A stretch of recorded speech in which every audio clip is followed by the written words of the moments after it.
রিশাদ হোসেন গড়লেন ইতিহাস আর বাংলাদেশ করে দেখালো অসাধ্যকে সাধন। 208 রানের টার্গেটের ম্যাচ মিরপুর শেরে বাংলায় ছড়ালো উত্তেজনার পারদ। আগে ব্যাট করে স্লো উইকেটে অর্ধশতক হাঁকান তাওহিদ হৃদয়, সাথে দারুণ খেলেন অভিষিক্ত মাহিদুল অঙ্কন।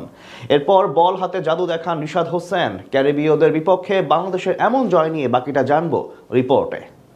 মিরপুরে ক্রিকেট ফিরেছে দীর্ঘদিন পর, কিন্তু তাতেও যেন আহামরি পরিবর্তন হয়নি উইকেটের চিত্র। কালো উইকেটের আচরণটাও যেন ওই অন্ধকারের মতো রহস্যজনক মনে হয়েছে আজ ব্যাটারদের কাছে, যার শুরুটা ছিল দারুণ ছন্দে থাকা সাইফ হাসানের উইকেট দিয়ে। দ্বিতীয় ওভারে রোমারিও শেফার্ডের ইনসুইংয়ে পরাস্ত হয়ে 6 বলে মাত্র 3 রান করে সাজঘরে ফিরেন এই ব্যাটার।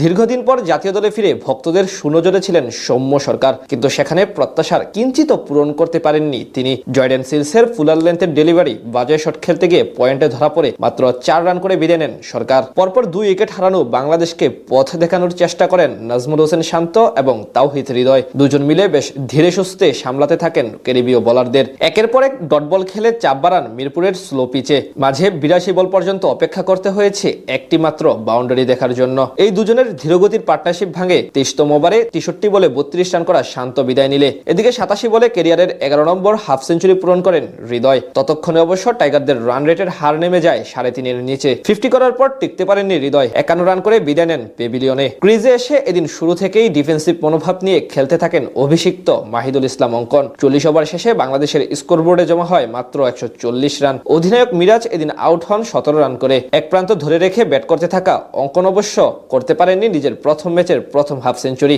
46 রান করে তিনি আউট হন রোস্টন চেজের বলে বোল্ড হয়ে।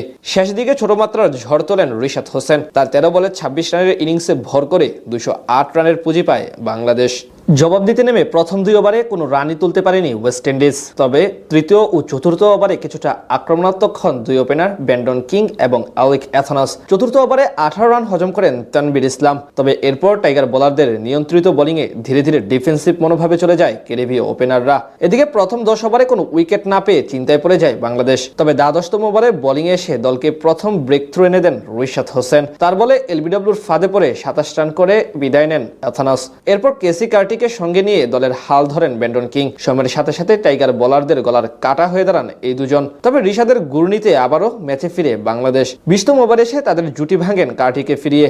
পরের ওভারে এসে সেট হওয়া কিংকে আউট করে প্রতিপক্ষকে পুরোপুরি চেপে ধরেন এই লেগ স্পিনার। তার কাছ থেকে আসে 44 রানের ইনিংস। একই ওভারে রাদারফোর্ডকেও আউট করেন তিনি। এরপর রোস্টন চেজকে আউট করে ওয়েস্ট ইন্ডিজের 17 রানের আগেই তুলে নেন 5 উইকেট। এদিন বাংলাদেশের ইতিহাসে প্রথম লেগ স্পিনার হিসেবে ওডিআই ম্যাচে 5 নেওয়ার কীর্তি করেন এই লেগ স্পিনার। এদিকে এক প্রান্ত ধরে রেখে ম্যাচ জয়ের স্বপ্ন দেখাতে থাকেন শাই হোপ, কিন্তু টাইগার বোলারদের দৃঢ়তায় আর পেরে ওঠেননি তিনি।